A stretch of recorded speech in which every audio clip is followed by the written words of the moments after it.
kızdığım Mustafa'ya söylendim ertesi sabah.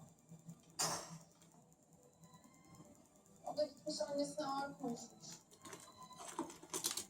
Yalvarmış. Bunlar bahane. Ecel geldi mi ne bir dakika. Arabayı yıkamadın. Ne öne çekilir. Keşke böyle düşünebilsem. Kendini suçlamayı bırak. Buraya kadarmış bazısı.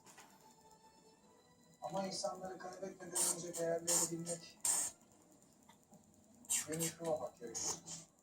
Değil mi?